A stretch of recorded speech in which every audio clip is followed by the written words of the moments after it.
Have you ever danced with the devil in the pale moonlight?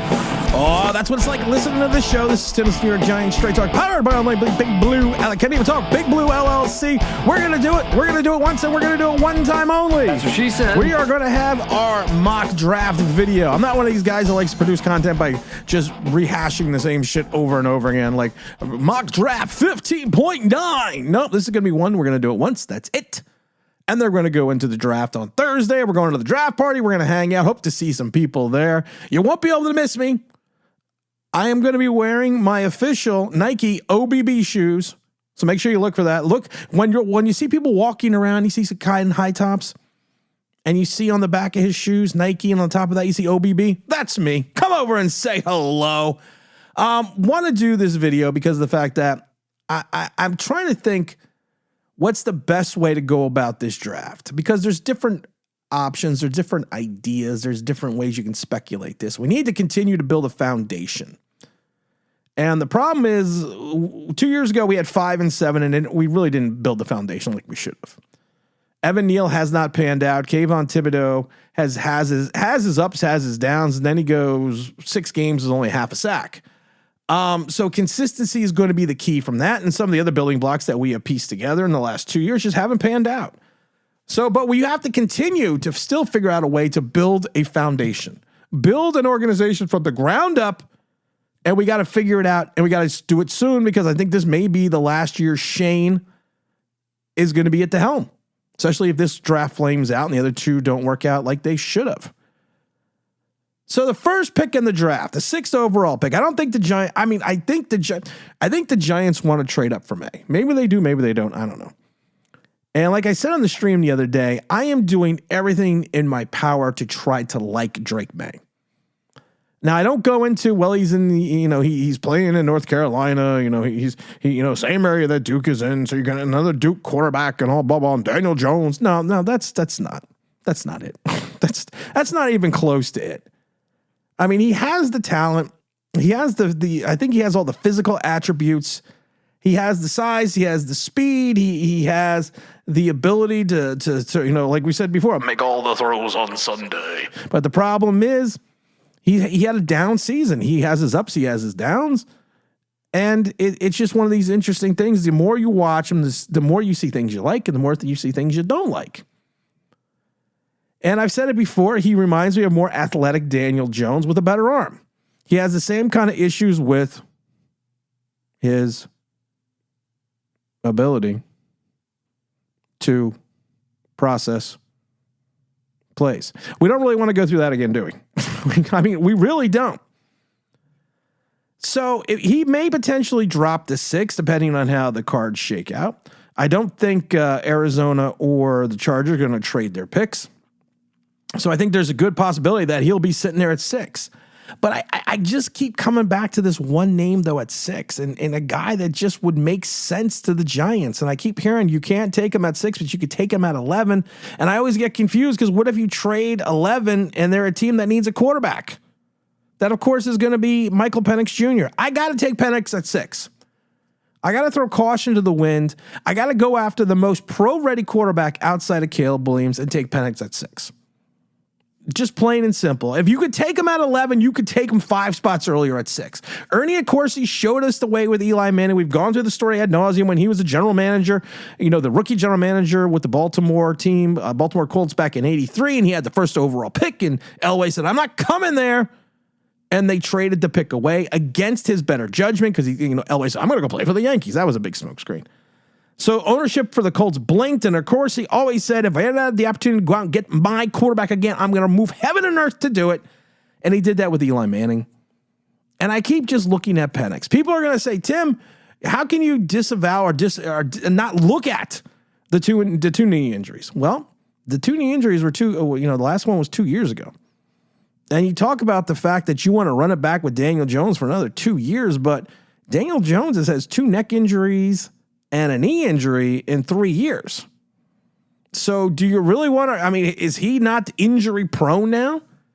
And we have Michael Penix, who has played the last 2 years without an injury, got his knee folded back in that championship game and still got up and kept playing.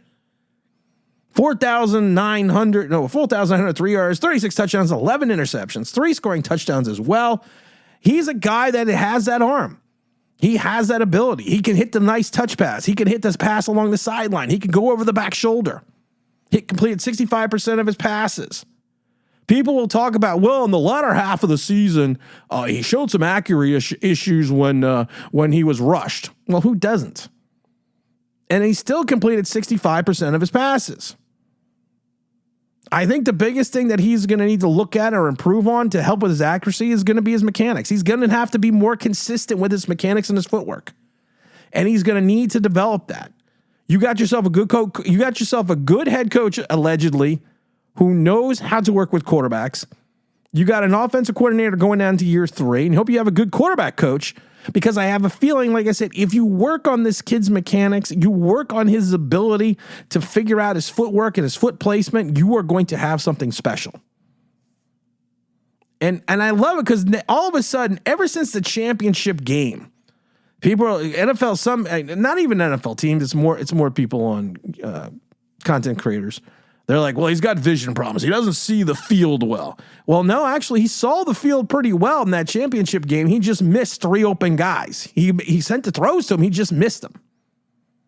Now, I'm not saying that's going to be someone that's got decision-making issues, because he went through his reads. He just missed. And that happens. You're going to have those games where anyone that's played competitive, we're going to have those games, and they will tell you that you are going to hit guys wide open, and then sometimes you're just going to miss. But like I said, if you got a guy he's got a strong arm, he protects the football. Look at his turnover ratio the last 2 seasons. And he does something that our quarterback doesn't do now. He throws wide receivers open. I'm going to say that slow for the people in the back. He throws wide receivers open. And that's what you need to do in this league. He's got good to great ball placement at times. He really does. He shows the ability to throw the timing pass, throw the timing pattern. People talk about the fact that, well, he doesn't run. Yeah, we saw him run at his pro day. Pretty good, pretty quick. He doesn't run because he's a pocket passer. He runs when he needs to. He runs out of necessity. Not out of fear or design. He runs out of necessity because, I'm going to say it slowly again for the people in the back, he's a pocket passer. So you have to look at that ability. He understands how to climb the ladder in the pocket. He understands how to move side to side. He understands how to avoid the rush. He gets that. And I love the fact that he's got a lot of experience coming out of college. He's played a lot in college. Now, sometimes that's a detriment because you look at the likes of Kenny Pickett. We talked about Kenny Pickett when he came out of the draft. I said I didn't like Kenny Pickett. He was a 5-year starter, and he looked like he peaked his last year in college. I think that's what he was going to be, but minus some of that going into the pros. This is a guy, though, that if you watch him play, he has progressed. He has grown. And I think that's what's going to be what you need. You need a guy to come into this building. I'm not saying Deion Jones is not a hard worker, but evidently everyone says Penix is a hard worker. He's a hard worker and he is a leader. You need someone to come in here and set the pace. You need someone to come in there. You need someone to be in the weight room. You need someone to be on these guys. You need a rookie to come in here and have a little bit more development in regards to having leadership qualities. And some people say, well, Tim, that's J.J. McCarthy. The only problem is J.J. McCarthy is not as physically gifted as Michael Penix Jr. is. First thing you're also going to tell me is, well, some coaches don't like left-handed quarterbacks. So Steve Young was a pretty good lefty. He was a pretty good lefty. And then people, like I said, everyone's going to talk about the injury history. So the last couple of years, he's been injury-free. That doesn't count anymore. I would like to see, like I said, him be more consistent with his footwork, him to be a little bit more consistent with his mechanics. Understand that he's going to have to see the entire field. He goes through his reads and he goes through them quickly.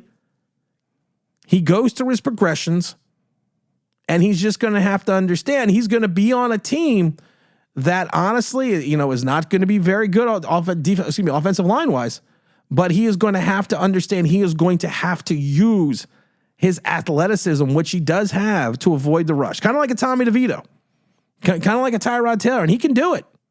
I think he can easily do it. Now, if you're sitting there going to go Penix 1, You got to figure out who you're going to go to.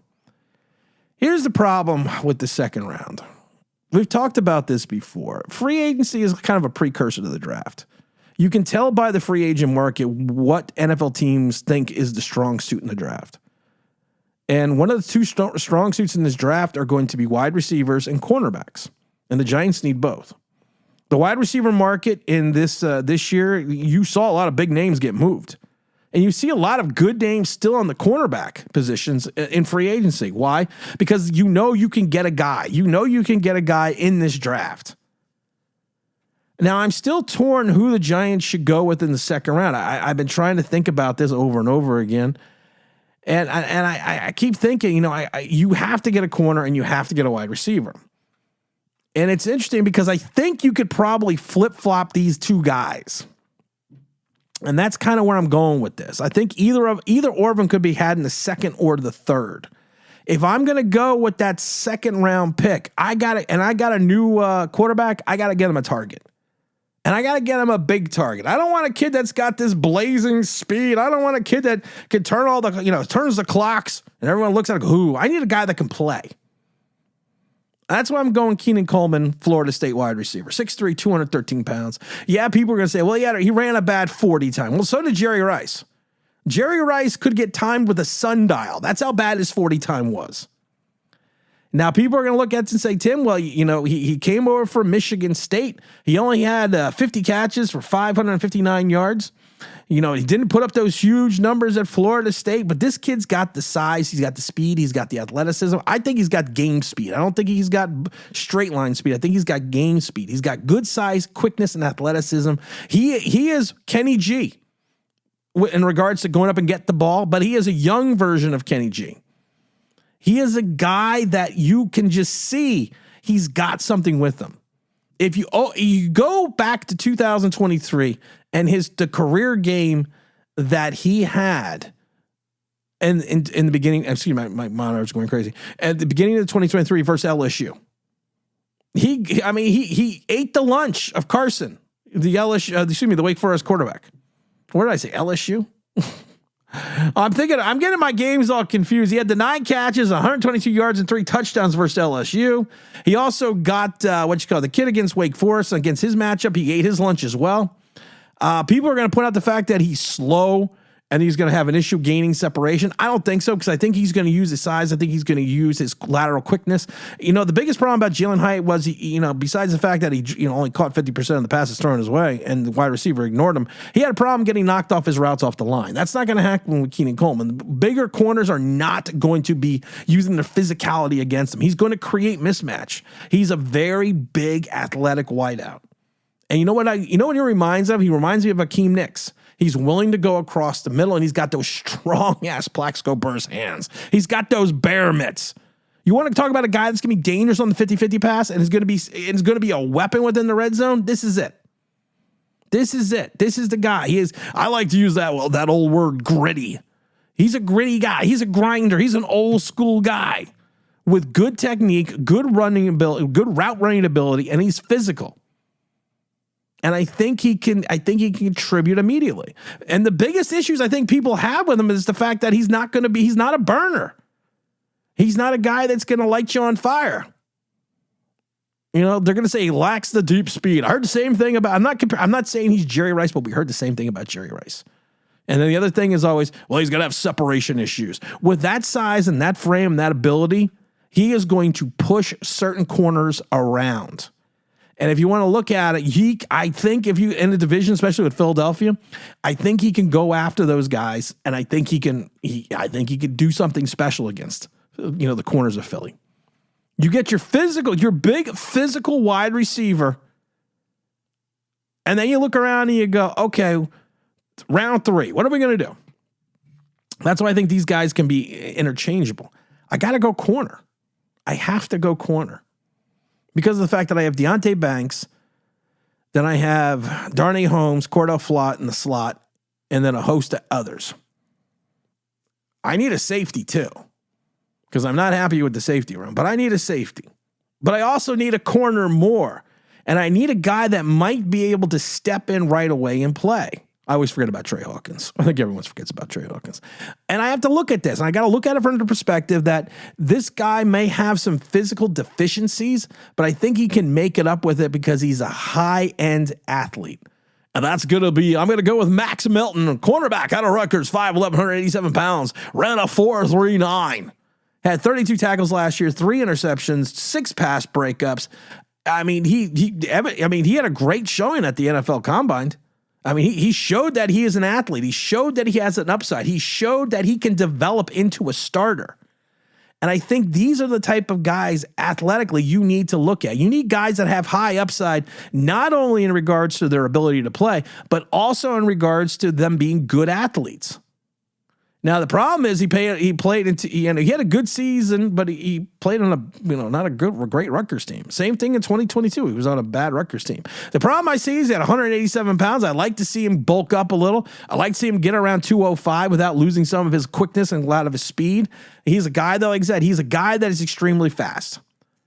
And with that type of, he's got that acceleration. And one of the things I love about when you have that type of speed and that type of acceleration, if you give up a step to the wide receiver off the line, if you get beat, he has makeup speed. He has the ability to recover. And he's got those quick feet. So I don't think too many people are going to get around him. Now, like I said, he may have some issues with the guys that are a little bit more physical, but I think that's, like I said, I think he can use his quickness. I think he can use his athleticism. I think he's a guy that can play zone coverage. I think he's a guy that can play a press cover corner. I think he's a guy that can play off man coverage as well. Because if it's all about his athleticism. I always love it because you always use that phrase. He's got loose hips. Loose hips sink ships. He can turn on, like you said, he can stop on a dime and give you 9 cents change. And one of the things I like about him, because I watched a lot of Rutgers games, he's not afraid. He's a fighter. He's a guy that's not going to go down without a fight.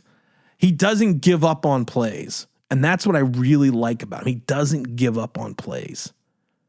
You saw that in school. And it's one of those things. It's one of those things that you can't teach. When I played, I always talked about this. I was not the most gifted athletically whatsoever at all. I always said there was only 2 things that stopped me from going pro. That was knee injuries and lack of talent. But one thing that would always be said about me is I never gave up on a play. And this kid's the same way. He doesn't back down. He doesn't stop. He just keeps coming after you. I always think of the, like I said, I always think of the Apollo Creed scene in Rocky 2 when Apollo asks Duke, he says, why don't you want this fight? What are you afraid of? And Duke looks at him and goes, honest? And Apollo's like, yeah. And Duke goes, I saw you beat that man like I saw no man ever get beat before, and he kept coming after you. That reminds me of Max Melton. On the deficiency size, he's short people. He's 5'11". What's wrong with 5'11"? He's probably more like 5'10", 5'9". But what's wrong with that? He needs to bulk up, get up to 205. He may, in the beginning, be a handicap in the red zone because of the fact I think the teams are going to pick on him. But what rookie corner doesn't get picked on before? I've said this before. The hardest position to play as a rookie outside of quarterback is cornerback, because a lot of times you are out on an island and you are exposed. Just ask poor Trey Hawkins, and you get picked on by especially veteran quarterbacks. And I think that potentially could happen to Max. But like I said, he's a fighter, guys. He's a fighter. And that's what we need on this team. We need talent, athleticism, and guys that don't quit. And I think you got that in Penix, Coleman, and Melton. Oh, the draft's going to be a lot of fun, so make sure you tune in for that. The Big Dahmer is going to be running the draft stream with R0B, James Williams, Don P. We're going to have, you could call in, so you can dial in or whatever. So we're going to give out the link. So a lot of people have asked if they can come on and speak their 2 cents. So you can make sure you do that as well. I'm going to talk to Dom about this all tomorrow to have that all situated up. I'll be calling the draft from the Giants draft party. So that's going to be a lot of fun as well. So make sure you stay tuned for that. Who knows? We may have a pre-draft video on Thursday, pre-draft lunchtime live stream. I don't know, because I got to leave here pretty early because I got to get to the hotel because I got to stay overnight because this is going to be a long evening. And as always, don't forget to like, Don't forget to subscribe. Don't forget to ring that bell because you want to know why. That'd be awesome.